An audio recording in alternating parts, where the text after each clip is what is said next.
बाद 3.3 का सॉल्यूशन हम वापस देखेंगे। यहाँ पे जो एक पोलिनोमियल दे रखा है उसने उसको हमने लिया है px के इक्वल, और जो जिससे हमें डिवाइड करना है डिवाइज़र है उसको लिया है हमने gx के ऊपर, जैसा कि मैंने पहले बताया था।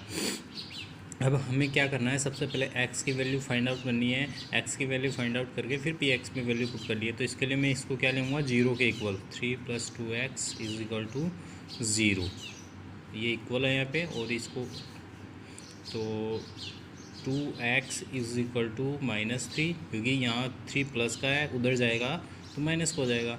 x =-3/2। हमारा पहला काम कंप्लीट हो चुका। हम 3.3 इसलिए वापस पढ़ रहे हैं, जिनको समझ में नहीं आई वो वापस देख लेंगे, मैं सारे क्वेश्चन समझाऊंगा यहाँ पे। तो x की वैल्यू -3/2 आ गई यहाँ पे। अब ये वैल्यू पुट करनी है हमें px में, p, और यहाँ पे रखना है हमें -3/2 इक्वल टू अब यहाँ पे x में x जो पोलिनोमियल दे रखा है उसमें वैल्यू पुट करनी है। 3/2 की पावर 4 प्लस -3/2 क्यूब माइनस, या मैंने इसको इसमें x की वैल्यू px में पुट कर दी और हमारे पास ये आया है। अब इसको हमने सॉल्व किया। यहाँ पे जो चीज़ ध्यान रखनी है वो ये चीज़ ध्यान रखनी है कि माइनस का सिंबल, या माइनस क्यों आया है, क्योंकि पावर 3 थी। और जैसा कि हम जानते हैं अगर -1 × -1 करेंगे तो माइनस माइनस तो +1 आएगा, लेकिन +1 और -1 आएगा। इस -1 के कारण ही यहाँ पे 3 की पावर 3 थी, तो उसके कारण माइनस का सिंबल आया है यहाँ पे। तो इस चीज़ का हमें ध्यान रखना है। इसी प्रकार हमें सोल्व करते हुए जाना है। अब आगे, अब मैंने इसको वैल्यू पुट करके सोल्व कर लिया यहाँ पे। इसका एलसीएम हम 16 लेंगे। 16 लेने के बाद हमने इसको सोल्व कर लेंगे। सोल्व करने के बाद हमारी वैल्यू, इसी प्रकार हमें 3.3 के फर्स्ट क्वेश्चन के सभी क्वेश्चन सोल्व करने हैं। सेकंड क्वेश्चन है जिसमें हमें रिमाइंडर फाइंड आउट करना है। रिमाइंडर फाइंड आउट करने का तरीका, एक तो डिवाइड देकर भी हम निकाल सकते हैं, लेकिन डिवाइड नहीं देंगे हमें केवल यहाँ से x इसको 0 के इक्वल में लेना है और x की वैल्यू निकाल के x की वैल्यू px में पुट करनी है। x पहले हम लिख लेते हैं इसको, x + a = 0। x यहाँ प्लस का है तो उधर जाके x माइनस का हो जाएगा। ये हमारी x की वैल्यू आ गई, a माइनस का हो जाएगा, x की वैल्यू आ जाएगी। तो p - a, यहाँ पे a की वैल्यू x की वैल्यू पुट कर दो। x की जगह -a की पावर 3 + 2 × a मल्टीप्लाई -a की पावर 3। अब इसमें ध्यान रखने वाली चीज़ बस इतनी सी है कि हमें माइनस का सिंबल ध्यान रखना है। पावर ऐसे कैसे यूज़ में आती जाएगी, तो यहाँ पे विषम संख्या है, अगर ओड नंबर आता है पावर में तो माइनस सिंबल आएगा, अगर इवन नंबर आता है तो माइनस सिंबल नहीं आएगा। सिंपल सा मेथड है याद रखने का। तो यहाँ पे ओड नंबर आया है इसलिए माइनस सिंबल आएगा, और a की पावर 3। इसी प्रकार यहाँ पे ओड नंबर है इसलिए इसके साथ माइनस सिंबल आएगा, तो ये प्लस का नहीं होकर माइनस का होगा। और 2 की पावर a मल्टीप्लाई a की पावर 3, और यहाँ माइनस है, यहाँ माइनस है, माइनस हो जाएगा प्लस a। और यहाँ पे फिर से हम सोल्व करते हैं। माइनस का 2a³ माइनस का 2a की पावर 4 + 5a + 1, ये हमारा आंसर है। ऐसे सोल्व करने में क्वेश्चन।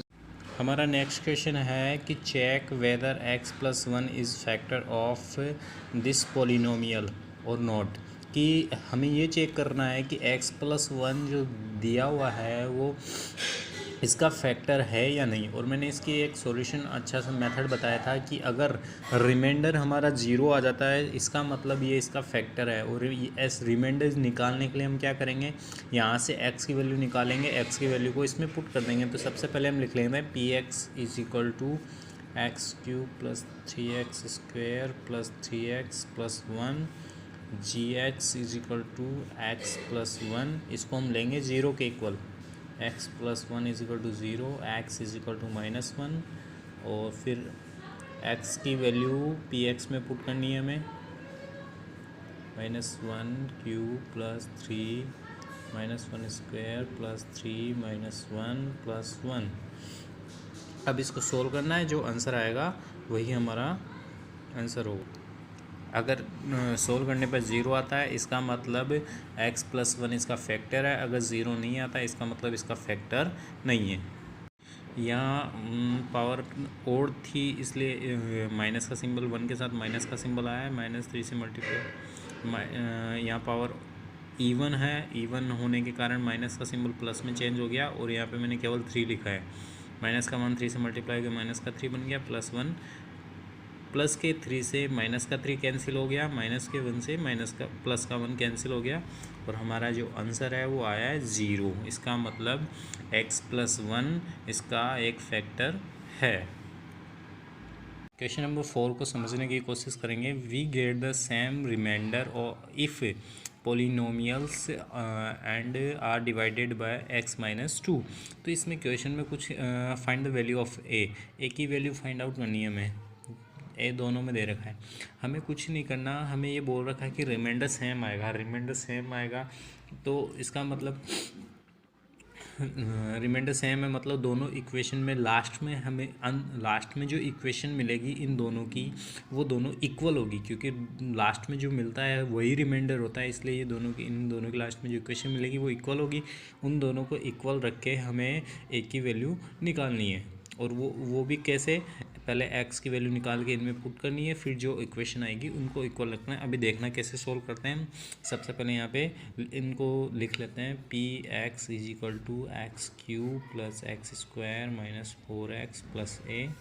अब इसको दूसरा ले लेते हैं हम क्योंकि सेम नहीं है दोनों, इसलिए x² + 3x - 3 ले सकते हैं, यहाँ पे कोई प्रॉब्लम नहीं है। इससे डिवाइड करना है, इससे डिवाइड करना है, इसलिए इसको हम लेंगे gx, डिवाइड वाले को हम लेते हैं gx। अब हम पहले तो इसको 0 के इक्वल ले लेंगे और यहाँ से हम x की वैल्यू निकाल लेंगे। 0 x = 2, x की वैल्यू आ गई हमारे पास, तो पहले px में पुट करेंगे x की वैल्यू 2 की पावर 3 2² - 4 2 + a। अब इसको सोल्व कर लेते हैं। इसको सोल्व करने पे हमारे पास आया 4 है। अब इसी प्रकार सेकंड वाली पोलिनोमियल में भी वैल्यू पुट करके उसको भी सोल्व कर लेते हैं। यहाँ पे f आएगा, f = 2 की पावर 3 + a 2² + 3 2 - 3। इसको भी सोल्व कर लेते हैं। अब यहाँ इसको हमने सोल्व कर लिया, इसकी वैल्यू आई है 19 + 4a। अब क्या लिखना है हमें, लैंग्वेज क्या लिखनी है, अकॉर्डिंग टू क्वेश्चन में दिया हुआ है कि we get the same remainder, कि हमें सेम रिमाइंडर मिलेंगे। इसका मतलब ये है according to question remainders are same, so कि जो 4a और 19 + 4a आया है ये दोनों क्या होंगे, सेम है, इक्वल है। इसका मतलब हम दोनों को इक्वल रख लिया। अब हमें इसको सोल्व करके हमें वैल्यू निकालनी है, तो मैं इसको -19 = 4a - a -15 = 3a, इसको लिख सकते हैं साइड में -15/3 और a की वैल्यू आ जाएगी हमारे पास a = -5। चेक करना है तो चेक भी कर सकते हैं, p2 = 4 + a = 4। a की वैल्यू हमारे पास -5 है तो यहाँ पे हम लिखेंगे -5 = -1।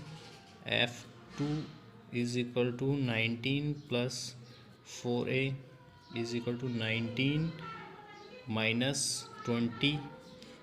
यहाँ पे a की वैल्यू 5 रखेंगे, -5 को 4 से मल्टीप्लाई करेंगे तो 20 आएगा।